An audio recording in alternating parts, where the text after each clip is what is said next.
Just to take a really simple example, let's say that there was, the bar of gold in front of us, and I wanted to sell it to you, and you wanted to buy it.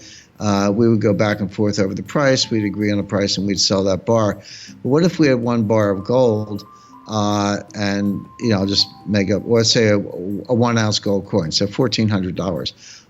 And I said, okay, Lynette, I could sell you the 1 ounce gold coin for $1,400, but why don't I sell you 100 ounces? I only have 1 ounce sitting here, but we'll make the other 99 a paper contract. And we'll agree that either I pay you or you pay me, depending on where the price goes from here. So bear in mind, we only have 1 ounce of physical gold, but we do a deal on 100 ounces, 99 ounces of paper gold, and 1 ounce of physical gold. Well, that's a much bigger deal, a lot more money involved, a lot more profit and loss for either one of us. But there's still only 1 ounce of gold. The other 99 is the derivative. So a derivative is just a paper bet. It's a paper bet based on some underlying with no limit as to how big the paper bet can be. Now, I'll give you another concrete example. And I remember in 2007, when the mortgage crisis first hit in the spring, and then there was a money market crisis in August, and that's when Jim Cramer had his famous meltdown with Aaron Burnett on CNBC. They know nothing, but the point being, that was the beginning, and then it came to a head over a year later with Lehman Brothers in September 2018. But when it first started, there were some very smart people, and I would put, Ben Stein and others. He's an economist, and he's a comedian, actor, but also an economist. And a lot of other people said, look, there are $1 trillion of subprime mortgages, and that's about what there was with Alt-A. That's another kind of subprime, but let's say $1 trillion of subprime mortgages. In the mortgage market, 5% is a huge default rate. When default rates get to 5%, people are kind of panicking. He said, let's get crazy. Let's assume a 20% default rate. It never got that high, but just assume it. Well, 20% of 1 trillion is 200 billion. So he said, even if this thing gets totally out of control, we'll have 200 billion in losses, which was about the same in real terms as the S&L crisis in the 1980s. That was about 135 billion of losses. So adjusted for inflation, it would be $200 billion by 2007. And Stein said, well, we survived the 1980s. We can survive this. It's about the same. What he was missing was that, there were $1 trillion of mortgages, but there were $6 trillion of derivatives on the mortgages, on the same mortgages. And so 20% default rate, it wasn't 200 billion, it was 1.2 trillion of losses just to get started. And then the panic went on from there, and the losses were ultimately in the scores of trillions. Right. But the point being, you cannot look at bank balance sheets. You cannot look at futures contracts. You cannot look at any known quantity and understand the risk without understanding how much is off balance sheet, how much more of the same thing, the same kind of bet. And banks do not put derivatives on their balance sheet. And I've had this debate in chapter 8 of the book, chapter 8 of Aftermath. I talk about a private briefing that I had with the board of directors of Morgan Stanley and their CEO, James Gorman. And I said, well, first of all, a couple things. Number one, your derivative book might be smaller, it actually was, but that's because so many of the derivatives were moved over to the clearinghouses. They created these clearinghouses after 2008. So now, two banks do a derivative trade, and they take it and they send it to the clearinghouse, and you put it on the balance sheet of the clearinghouse. You didn't make the risk go away. You just moved it to a side pocket. So maybe Morgan Stanley or Citibank's balance sheet has fewer derivatives, but it doesn't mean there are fewer derivatives in the system. They've just been put over in the clearinghouse. Who's going to guarantee the clearinghouse?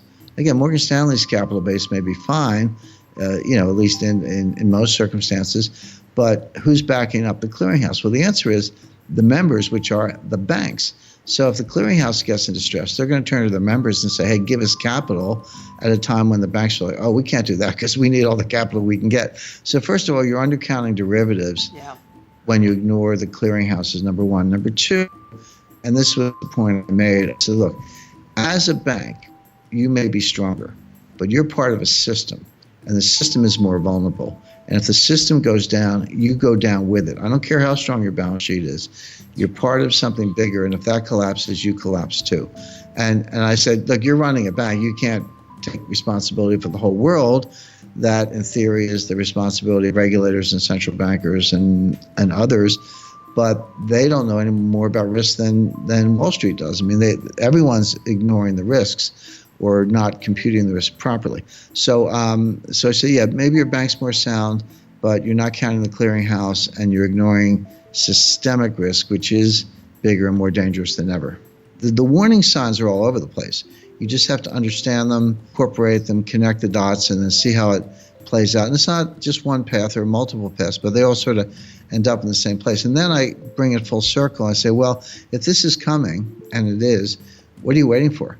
Why not get ready now? When I've had people say, I'll be half facetious, but it's kind of true. They say, Jim, I hear you, I agree with you, but I'm making too much money in the stock market. Could you call me at 3 o'clock the day before the crash, and I'll sell my stocks and buy some gold? And I said, well, first of all, I'm not going to know the day. I can tell you it's coming, but I don't know the day. And if I did, I'd probably be a little busy myself. But the point is, when you most want your gold, when the panic hits and everyone like, get me out of stocks, get me out of money market funds, I want gold, you're actually not going to be able to get it. You're not going to be able to get the gold.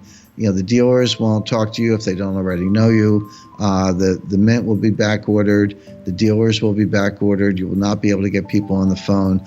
So why wait for that? Do it now while you can. Right. It is, because there's, you were talking earlier about people selling their stocks and their money markets and all of these and buying gold before the crisis hits.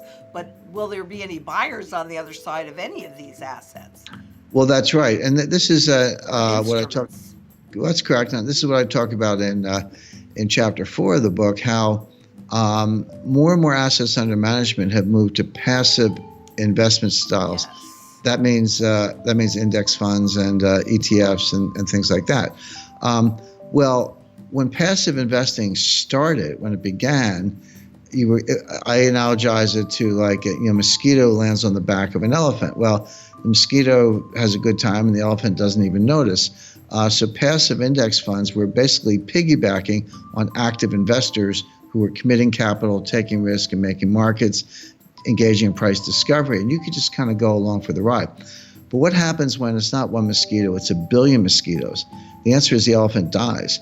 And that's what's happening in markets. More and more funds are going passive, fewer and fewer are going active. Well, the active investors are the ones who commit capital and make markets. So you get into a financial panic with the passive investors. Their investors want their money back, so they have to sell stocks or sell assets or sell bonds to get money to pay the redemptions. Well, where are the buyers? Yeah, you've driven the active managers out of business. They're not going to be heroes like firemen rushing to a fire. They're going to walk away. And so the market's going to go no bid, and it's going to go straight down.